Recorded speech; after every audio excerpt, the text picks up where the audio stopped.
Yo, yo, yo, yo, yo. Your boy Jamar. Top Shelf Sports Talk. Back with the review of last night's Eagles versus Packers game.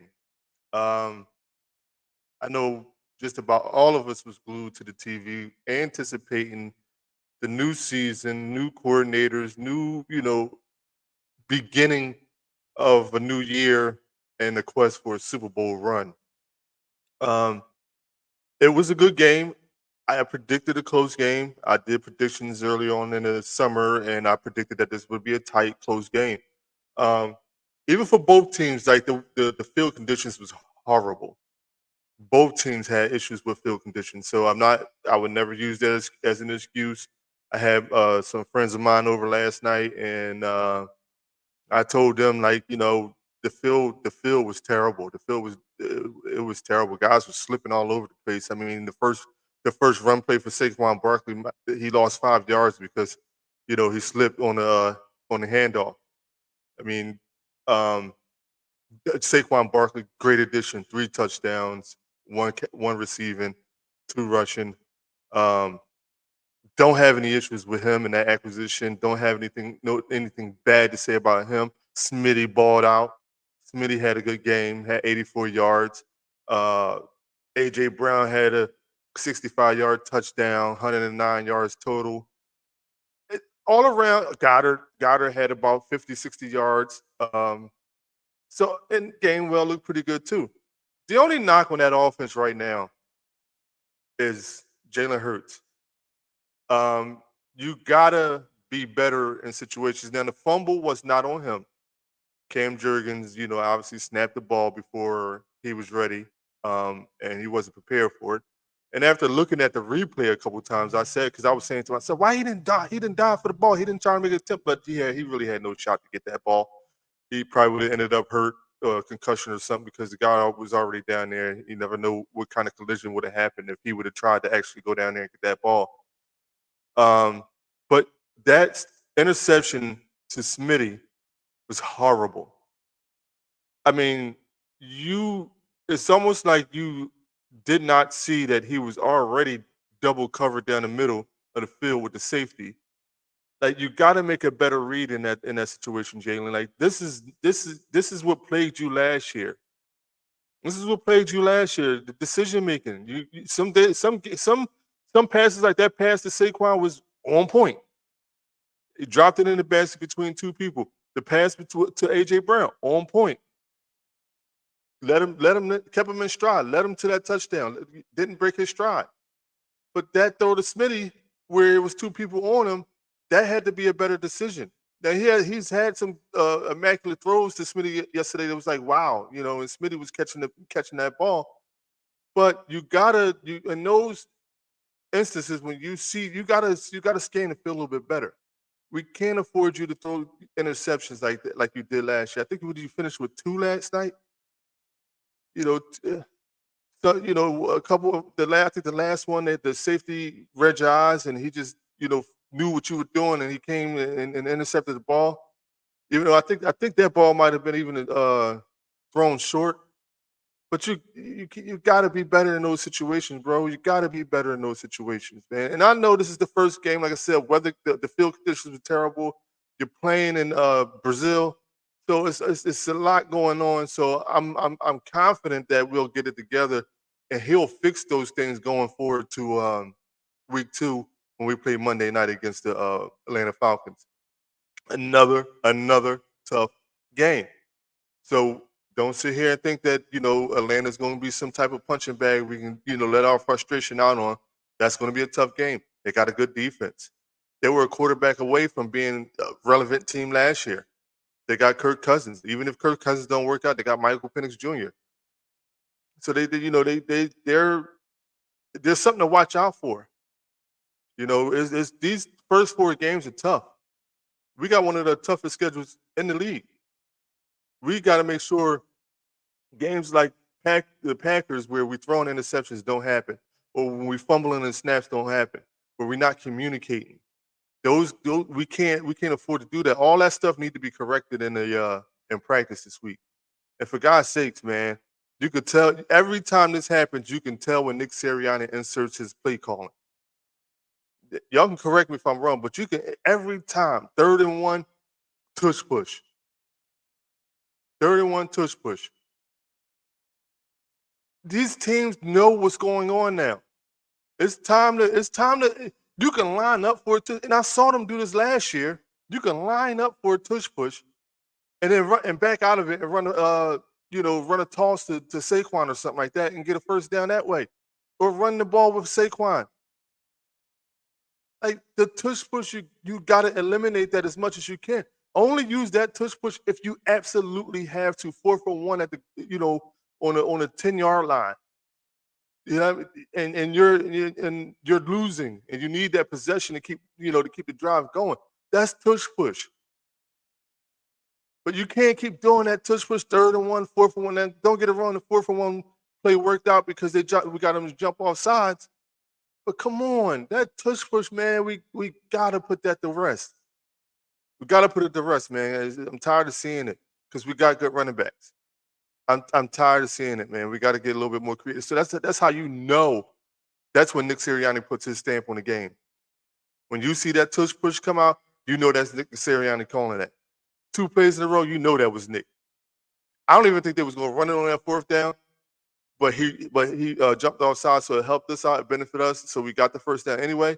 But you can't keep lining up for that, man. You can't keep doing it. So like I say, overall, the defense, Quavion Mitchell, oh man, dude's a stud.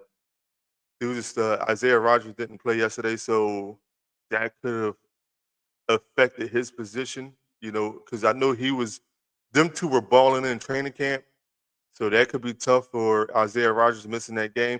Nakobe Dean was all over the place. Out, Nakobe, you had to come down with that interception, bro. You had a pick six in front of you, you dropped the ball. You know what I mean? But it was good to see him out there doing the Jalen Carter.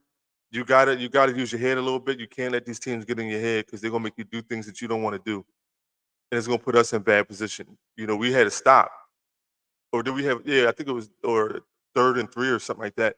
But when he got called for that unnecessary roughness, gave him 15 yards. Can't do that.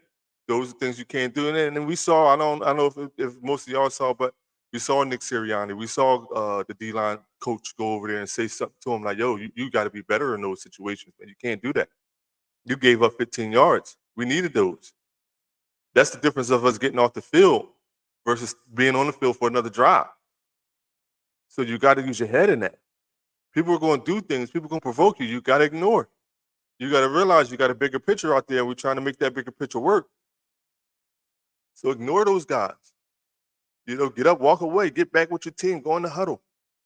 Stand up for yourself. Don't be no punk. But also do not let them coerce you into what they coerced you into. So you got to be better in that position, Jalen Carter. But overall, the defense played good. Like I said, the field conditions, Maddox on that one touchdown, Maddox would have stopped him. The other touchdown that Jordan Love threw, Bryce Huff was slipping the whole time, and Jordan Love scrambled. He moved up into the pocket to throw the ball, but if Bryce Huff could have caught his footing, he would have tackled him. That would have been a sack. It was a busted play because you could tell that the defensive backs was like, Bryce Huff got him. So the coverage broke down because they thought he got him, and he didn't. He couldn't get his footing. He was right there. That's what I say. Like that field was horrible. The field conditions was horrible, but that's not an excuse because it was horrible for both teams. It wasn't horrible just for the Eagles. It was horrible for Green Bay. Green Bay had a couple plays where they slipped and they couldn't catch us. So it was. I hope the NFL next year does something different when it comes to that because yes, I understand you want the money. I understand you want the notoriety. You want to be able to show different countries the NFL product, the NFL shield, and represent your brand in other countries. But these countries don't play football like that. Their fields are not set up for that. So it has to be a little bit more preparation when it comes to that because, like I said, those slips and falls, some of them could have resulted in like, ACL tears, Achilles, Achilles heel tears. It could have resulted in some major injuries if footing wasn't right. So you got to make sure you get, NFL when you going back out there, you got to or going over to these different countries, you got to make sure that field is ready for NFL play. I don't know how. I mean, it probably wouldn't make sense to do it for 1 or 2 games, but you might have to do something because, like I said, that could cost some teams some valuable players. I mean, we seen Jordan Love go down not because of the field, but because he got sandwiched in the tackle. Um, but what if that wasn't? What if that was just because he was trying to plant and his footing came from underneath him and he tore his ACL? Like we got to do something different when it comes to these international games. Y'all, they want to do it a lot. They want to go overseas a lot. They want to have these games a lot. But you can't have them like that if you're not going to take care of the players. And then over there in Brazil, they got wars going on, so players couldn't even go outside and enjoy themselves. Couldn't even bring their families. So it's like, is it worth it? We got to start looking at doing our research, before we do this. It's not all about money. You got to protect the game, protect the players. You know what I mean? And like I said, this those slips and falls, thank God they didn't hurt anybody to a point where they would miss a season, but it could have resulted in that. So NFL, you got to do better. You got to do better. With that being said, man, like I'm not going to stay on here too long because, like I said, I'm going live tomorrow, 11 a.m. Recap again of the Eagles versus Packers and talk about the upcoming games and just talk about what we liked and didn't like so far. What we saw week 1, Friday Night Football. I mean, it was excellent to see Friday Night Football, especially on a pro level. I had company over. We all had a good time. None of them guys were Eagles fans, so they were ragging me a lot of the times when we were down. And then when we came back, we did our thing. It was Silence of the Lambs. You know what I mean? So again, I'll be live tomorrow, 11 a.m. Please turn your post notifications on. Please understand, like when you're in a live tomorrow, please keep tapping that like button. Share the videos out as much as you can. Share it on your platform. Share it to other people. Just please like and share, like and share, like and share. That will help me grow and get my page to represent on different levels. So you never know. Like I said, I'm gonna keep grinding. I'm gonna keep doing whatever it is I need to do on my end. But this is a family, and we all got to make sure we do what we got to do to make sure goals are achieved. And again, I got a special announcement. I'll do that tomorrow on a live. I'll tell you guys about the pick'em because Top Shelf Sports Talker is not going to play in the pick'em this year because. All right, well, you know what? I'm gonna tell you now. It's a giveaway. It's $100 giveaway, $100 gift certificate, Visa gift card, and for the person who wins NFL Pick'em. The person that wins NFL Pick'em gets a $100 gift card. So that's why I'm not going to play Pick'em because I want you guys to win and do what you got to do with the gift card. But anyway, I'm gonna get up out of here. It's your boy Jamar, Top Chef Sports Talk. Peace.